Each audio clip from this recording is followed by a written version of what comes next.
대한민국은 일제강점기를 지나 한국전쟁 등을 겪으면서 수도인 서울을 비롯한 여러 곳의 도시들이 심각하게 훼손되는 등 국민들의 생활 수준은 최하위였다.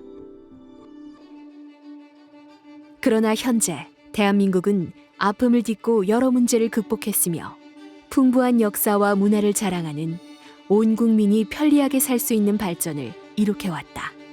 유럽 국가들이 100년 만에 이룩했던 산업화를 대한민국은 불과 반세기도 걸리지 않은 채 어떻게 이런 모습으로 변화했을까?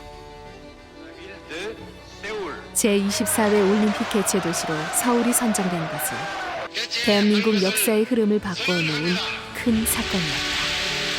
이것은 대한민국의 문화, 경제 등 세계로 도약하게 되는 발판이 마련되었으며 우리의 예술을 우리 스스로의 힘으로 창조하는 기회를 갖게 되었다.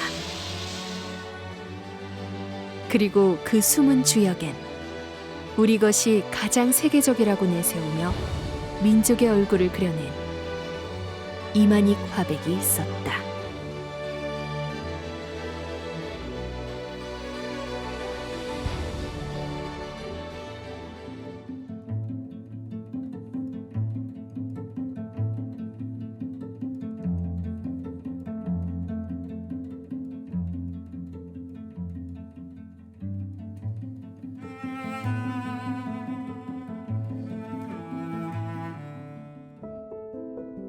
나의 고향은 황해도 해주이다. 서울에서 자동차로 2시간이면 좋게 닿을 곳이지만 1946년 해방 다음에 8살 나이에 고향을 떠난 지 어언 47년이 지났다.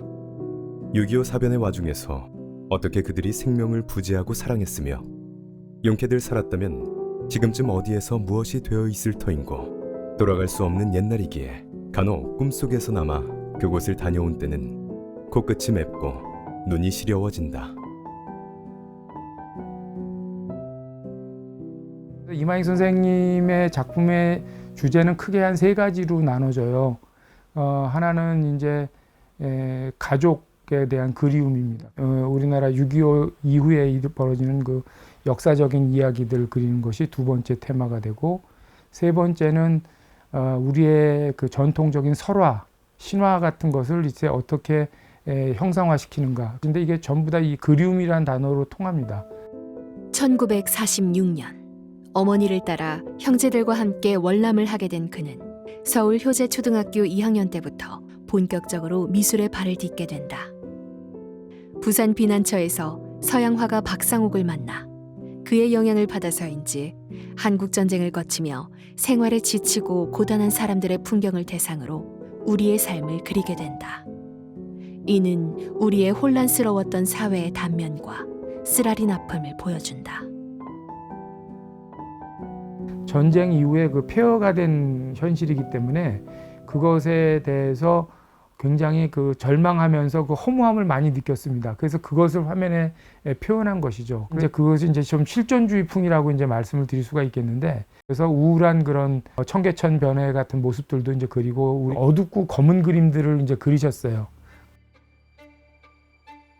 1953년 신인 미술가들의 유일한 등용문이며 작가들의 주된 무대였던 대한민국 미술 전람회. 이만익은 정동의 가을, 골목으로 입선하게 된다. 그러나 이후 갑자기 출품 자격이 대학교 3학년 이상이라는 조항이 추가가 되는데, 이는 중학교 3학년이었던 이만익의 신분이 크게 논란이 되었기 때문이다. 이만익 작가는 굉장히 일찍이 그의 재능을 인정받은 작가 중에 하나입니다. 이미 학생 때부터 굉장히 이제 크게 될 작가다 이렇게 기대를 받았으니까요. 그런 속에서 분명히 그는 한국 서양화단에 아주 계단을 딛듯이 그런 특징들을 계속 유지해 왔던 것으로 보입니다. 이후 1957년 서울대에 입학한 그는 박서보, 윤명로, 김서봉, 김봉태, 최간 등과 같이 안국동 화실에 드나들며 하루 종일 그림에만 매달린다. 해가 뉘엿뉘엿질 무렵에 학교를 나와 원남동 플라타노스가 들어선 돌담길을 따라 안국동 화실로 가면 우리들의 저녁 공부가 기다리고 있었다. 젊은 시절에 박서보, 김창열, 윤명로, 김봉태, 김종학 등 그만한 젊은 화가들이 입은 것보다는 차라리 벗은 것이 덜 초라한 모델을 둘러싸고 각자의 그림에 매달려서 밤 9시까지 일을 했다. 대학에 입학해서 졸업할 때까지 4년간 계속된 일과였다. 지금도 간혹 그 시절의 옛 친구들을 만나면 어려웠지만 진정으로 순수하고 뜨거웠던 우리들의 열기를 즐거운 추억으로 이야기한다. 서에 제일 먼저 온 애가 만익이야, 이만익. 저놈 이상한 놈이네 뭐. 그 나중에 보니까 걔 열심히 와서 공부했다고. 걔가 애가 참 괜찮은 애였다고. 이만익 화백은 기다렸다는 듯 대학 3학년 때부터 국선에서 3년 연속 특선을 하게 된다. 그렇게 독단적 무대를 펼친 이만익은 그러나 어느 영문인지 계속되는 낙선의 고배를 마시게 되고 그간의 창작 활동의 환멸을 느낀 그는 돌연 프랑스 유학길에 오르기로 결심한다. 1973년 이제는 더 이상 그림 그리는 것 이외의 것은 하지 않겠다는 결심으로 파리행 비행기를 탔다. 어렵고 힘들었던 20대는 어느새 가고 나는 벌써 35세. 나를 떠나보내는 아내 품에는 100일 된 첫 아들이 안겨 있었다. 그가 가장 큰 전환을 이루는 어떤 계기를 맞았다라고 하면 분명히 프랑스 유학이다라고 생각을 할 수 있을 것입니다. 자, 그러면 그림이란 무엇일까? 이것에 대한 질문을 끊임없이 하게 되고 그런 속에서 그림을 어떻게 할 것인가라는 그냥 정말 우리가 그림이라고 하는 것이 안에서부터 폭발쳐서 나오는 막 제스처로도 이루어질 수 있고 색채가 막 흩뿌려질 수도 있는데 견고한 형태가 결국은 그림의 본질을 갖는다라고 생각을 했던 거죠. 자, 그러면 그 견고한 형태를 어떻게 만들어 갈 것인가? 그것의 방식을 한국의 전통에서 찾았다라고 생각을 합니다. 그때 처음 대가들의 원화를 보게 됐어요. 작품을 보니 다 자기 세계가 있고 개성이 있더군요. 그 그림들을 보고 있으니 내가 이전에 그렸던 아카데믹한 그림들에는 내가 없고 남의 냄새가 나더라고요. 고민하다 생각한 게 우리였어요. 내가 제일 잘할 수 있는 것을 하자고 결심했습니다. 자기만의 것을 찾아야겠다. 그래서 자기가 여태까지 서양화하고 학교에서 배웠던 모든 기법과 이런 걸 버리면서 가장 평면적이고 단순한 방법으로 나는 화법을 찾아야겠다 하시면서 그 평면화되고 전원근법적으로 아주 입체적이지 않은 그런 평면의 기법으로 나오는 그림들이 이제 그때부터 나오게 된 거다. 세상이 급변하고 동서가 뒤섞인 때에 우리가 누구인지, 어디까지가 우리인지, 또 우리의 꿈과 이상, 우리의 현재가 무엇인지를 확언할 수 없다. 다만 서양보다 가깝고 훈훈한 건 때로는 나를 아프게 하고 분노하게 하지만 결코 외면할 수 없는 한과 기원이 담긴 우리의 얼굴을 그리고 싶었다. 밖으로 나와야 했고 당연한 현실과 부딪혀야 했다. 끊임없이 자기 성찰의 과정을 겪으며 그림을 그리고 지우고 부수는 작업을 반복해 나갔다.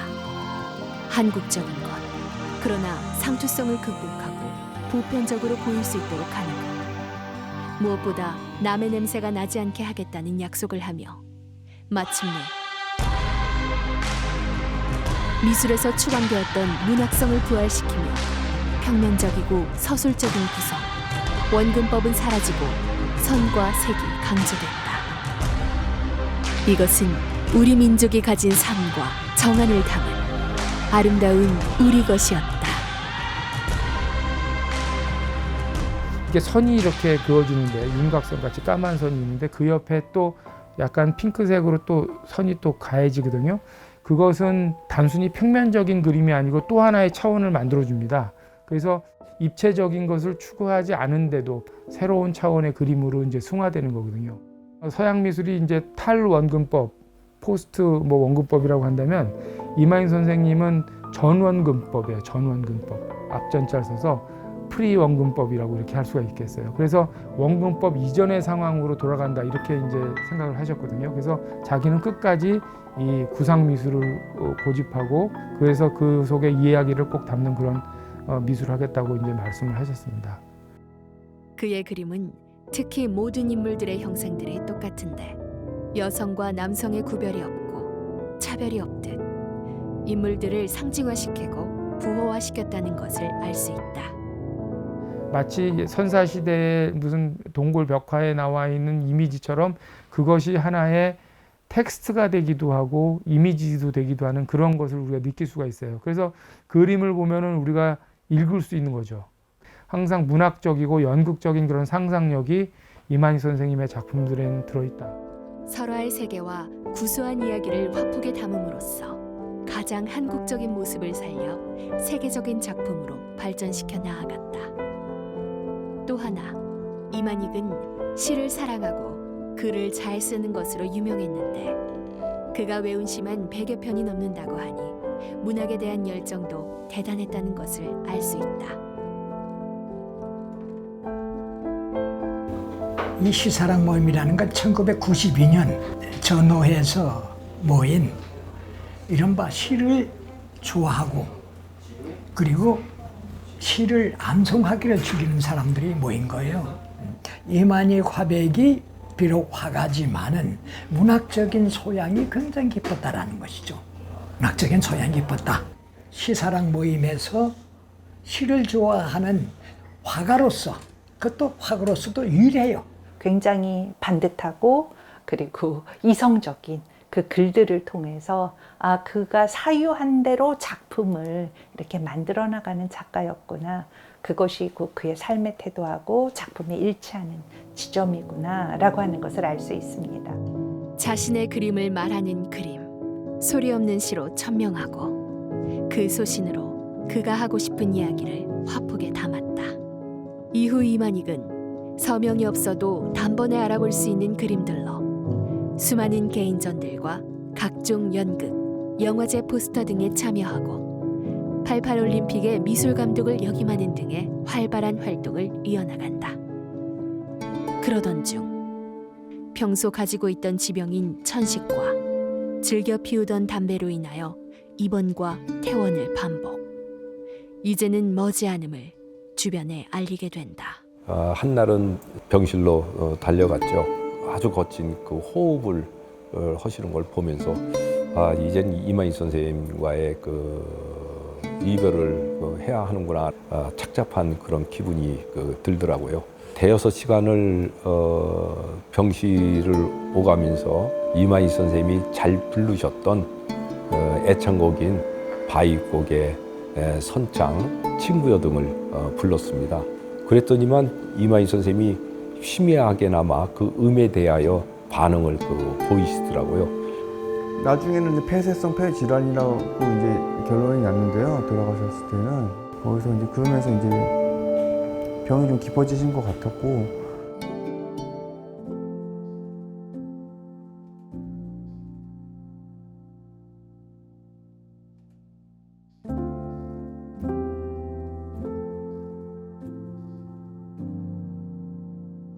박수근, 이중섭 이제 다음으로 또 이렇게 사실 우리의 정체성을 가진 화가들 중에서도 이만희 선생님을 부정은 못할 거예요. 지금 그 현대 미술이 자꾸 추상으로 가 있고 또 단색화라고 하는 그런 미술을 통해서 모노크롬이라든지 이런 미니멀리즘이 이렇게 위주가 되니까 그렇지, 사실은 미술은 그리는 것부터 시작되고 구상 미술부터 되는 거고요. 그러니까 이런 것들에 대한 가치가 다시 한번 또 재평가가 돼야 된다고 생각해요. 그래서 언젠가는 이것이 이제 분명히 찾아지고 복권이 될 거예요. 우리의 정체성을 담은, 우리의 칼라를 담고, 우리의 역사를 담고, 우리의 얘기를 담은 화가를 이제 찾을 거면 분명히 이만희 선생님이 이제 들어간다는 거죠. 그 지점에서 이만희 선생님 가치가 있다는 거지. 이것이 우리가 이제 아주 귀중한 우리의 보물 같은 분이라는 것을 잊으면 안 된다. 사실 뭐 올림픽에 미술 감독 정도 했으면 우리가 굉장히 떠벌려도 될 것 같은데 그의 떠벌림에 대해서 우리는 기록을 갖지 않거든요. 그저 그렇게 그 일을 수행했고 또 다시 자신의 작업을 또 심화시키는 작가로서 살아갔었던 것, 그런 것이 이만익이라는 한 작가가 가졌었던 굉장히 미덕 중에 하나가 아닐까라고 생각을 합니다. 지난 세월 나는 너무 오랫동안 따뜻하고 정겨운 정감만을 표현하려 했던 것 같다. 내 속에 있는 슬픔과 분노의 감정은 자제해왔다. 이제 나는 석양이 아름답고 뉘연뉘연 황혼에 가까워지는 길목에 서서 나의 서투르고 덜 익은 세계관, 종교관, 인생의 추억, 희망을 되새기며 나의 마지막 노래가 될지도 모르는 석양의 노래를 홀로 읊으려 한다. 성실히 일하는 인생이었다면 자신이 만나고 자기가 산 세상을 원망하지 않아야 할 것이다. 오늘 밤도 별빛이 바람에 스치운다. 윤동주 시인의 젊고 슬픈 노래를 지금와 되새기게 된다. 어찌되었건 내가 살아온 지난 세월은 아름답고 정겹고 감사하다는 생각이다. 이제 자유로운 마음으로 내 그림의 세계에 메어 달려 힘찬 석양의 노래를 부르고 싶다.